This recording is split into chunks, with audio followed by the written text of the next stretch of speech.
of a boy would be lots of skeletons and vampires. He likes race cars and Spider-Man, all the dark colors and all the dark movies. Boys are supposed to act as if they're on top of the world. Yes, the world champ! All right.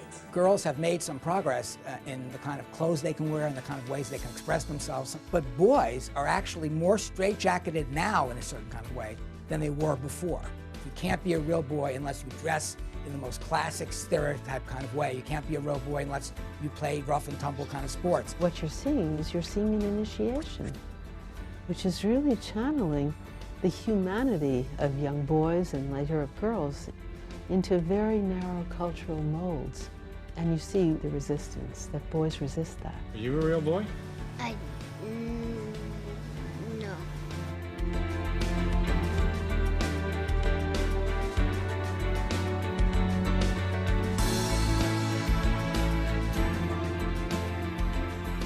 I think it's a bit harder to be a boy because the world treats you like you need to be tougher. So I always have to exercise when I get up in the morning. I think masculinity is the combination of the biological proclivities that come with being male and the roles that boys and men are taught they have to take on in our society.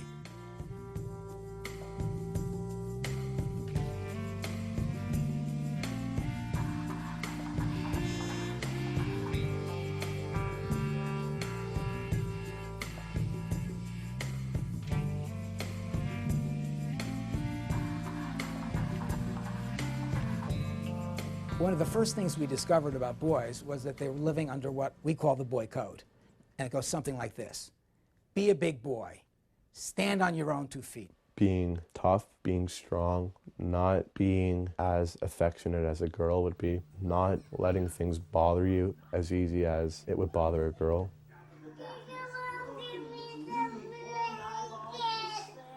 And then perhaps 2 of the worst admonitions. One is don't be a sissy, which means don't do anything that seems feminine, which means effeminate, which also means homosexual to a 5-year-old boy, right?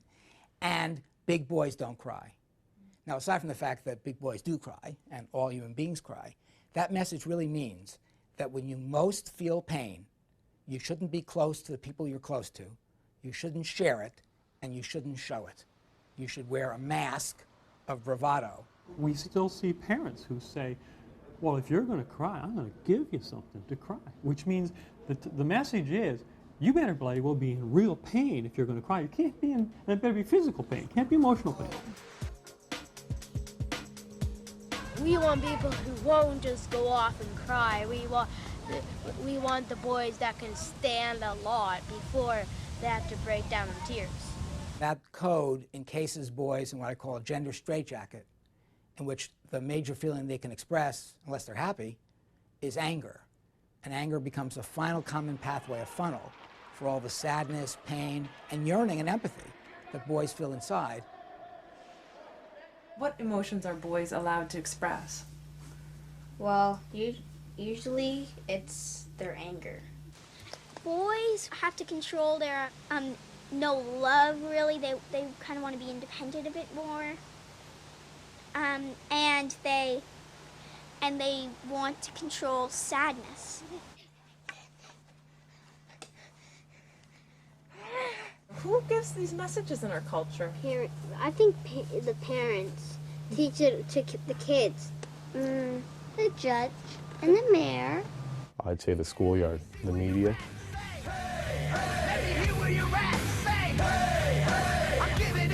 Does media play a role? Yes. Do parents play a role? Yes. The adult-child connection is between 5 and 10 times more potent than biology in shaping what a child, girl or boy, will be. If we want boys to change, it's up to we adults to take responsibility, not just keep blaming and yelling at the boys who do the wrong thing. It's not manhood, it's patriarchal manhood, which says that any taint of, quote, anything associated with women is a qualification of a man's manliness. So if a little boy in any sense, does something that's the culture labels as feminine, being open to, you know, the more tender emotions, liking something that, say, is, God forbid, pink, you know. There's a hysteria around it. Assez de ton, Ludo. Hein? Et assez de ton, ben on se déguise plus en fille. Boys would be afraid of being seen as having some kind of a feminine quality because of the fact that it might give people the wrong idea of them being gay or homosexual, and that just ruins the image. Hey, Trappy! A faggot is a boy who doesn't like boy things, likes Barbie dolls, dresses, and I've never seen one of those before, but it's pretty insulting to think of it. Isn't fair that girls are allowed to wear all these different clothings, but boys can just wear pants and shirts. Would you wear that? No. Why not? Pink, with sparkles on it. Yeah, but so? And everybody would tease me. People think that boys have to be tougher than girls. Why? I don't know. Do you think that's true? That boys are tougher than girls? No. No? No. Do you think that boys that That's aren't... the sexist. It's saying that girls are weak and defenseless and always the same thing. All girls are the same. That's what it's saying. Have you heard other boys being called gay in the schoolyard? Yeah? Well, so what is gay? It's when you love a little boy, or it's another boy, or it's when you're happy, and I don't know why what's wrong with that. Part of what we call being a boy is losing half of being a person. At birth, boys are more empathic, more expressive, and more emotive than girls are. And by the time they enter kindergarten, or let's say the 3rd grade, they have 50% fewer words for feelings except for anger, and they're less likely to talk about those feelings.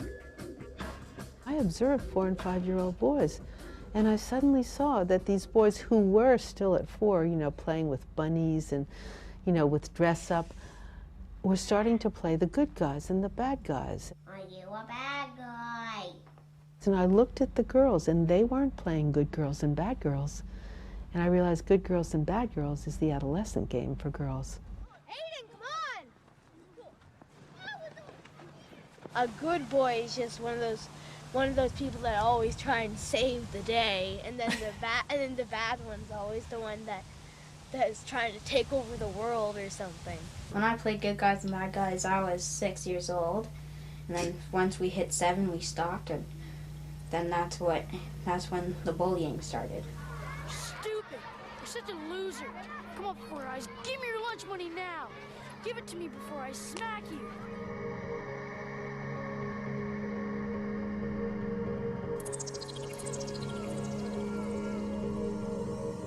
Boys learn to be more masculine because of and for their own protection. Boys that are wimpy and they don't fight back, well then they just get the crap beaten out of them. They get both black eyes, bloody nose, knocked out teeth, thrown to the ground, and they feel like they're gonna die. Here we come along as a society and say to young boys, you know, it's really okay to be more open and more aware of your feelings. Everything in that schoolyard says if you do, you're going to be dead meat. At school, there's lots of bullies and stuff, and they're hitting me and stuff, but there's too many of them, and I got hurt really bad.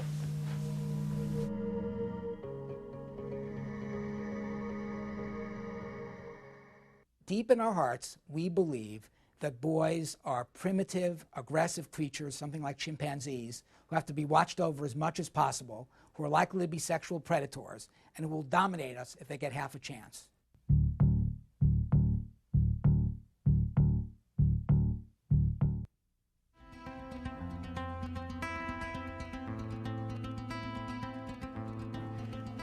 We said to girls, if you want to be successful and achieve, you have to be very smart. You have to push the envelope. You have to go harder. And they've done it. What's the message for young boys? It's not academics is your future. It's who or where is your position in your group. It's how dominant can you be? Who is in your gang? If you just want to fight, then people react to you as you have the most power, and you're the strongest, and you're the leader of the bunch. If you look at all the positions of power in the world, like if you think of all the people who own all the, the companies and stuff, do you think that there would be more men in charge or more women? I think that there would be more men in charge than women. Why? Because men feel more powerful, and most of them are really energetic and stuff, and they want to push around girls. How would you define power? I would define it like ruling something, like being really rich and famous and controlling like some big, huge company. Walk into any North American corporation and meet with the top group. They're all men. Despite all of our movements, and the feminist movement, the humanist movement, the civil rights movement, despite all of that, there's one thing we've never touched, and we're afraid to touch, and that is, it's called male privilege. And what we're so afraid of right now is this. If we encourage them or permit them to really get in touch with their feelings and their emotions, maybe they won't maintain our society the way we have it. Maybe we won't be as prosperous. Maybe we won't be as powerful. Maybe we won't be dominant. Maybe we'll become a second world country. Yes, there's money involved. Yes, there's patriarchy involved. Yes, there are all kinds of politics involved. But I think there's also psychology involved, in which many men are still frightened to give up what they learned to be their real selves. You know, if I said to you, I'll take away all your money, you'd be very upset. If I said I'd take away your power, you'd be very upset. But if I said I'd take away your inner self and who you are, you'd be devastated. And we bring boys up to believe that the boy code, the toughness, the roughness, the stoicism, isn't just being a boy, it's being who you are. What about where does sex and sexuality fit in boys' lives?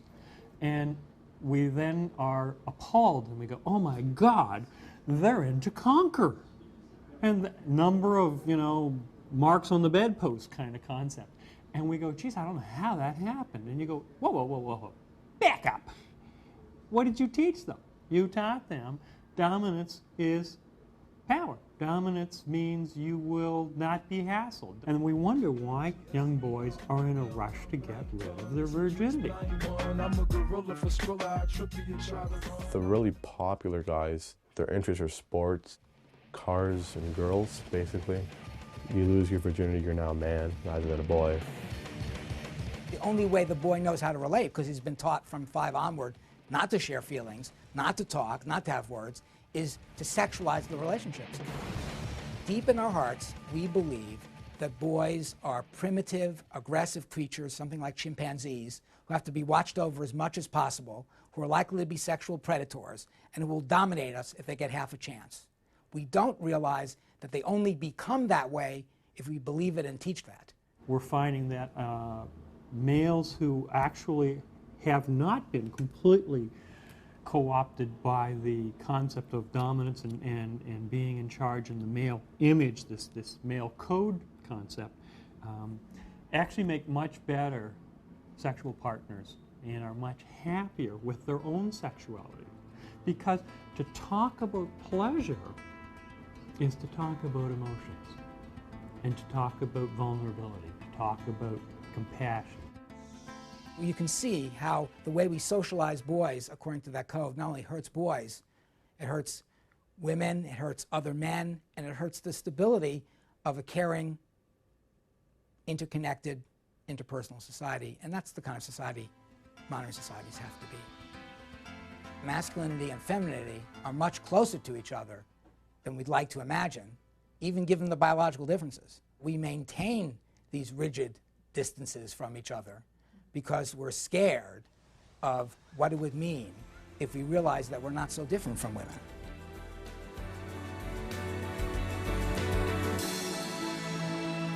I like being a boy because Well, it just makes me feel more alive. They should be free with their emotions. They shouldn't have to. They shouldn't have pressure.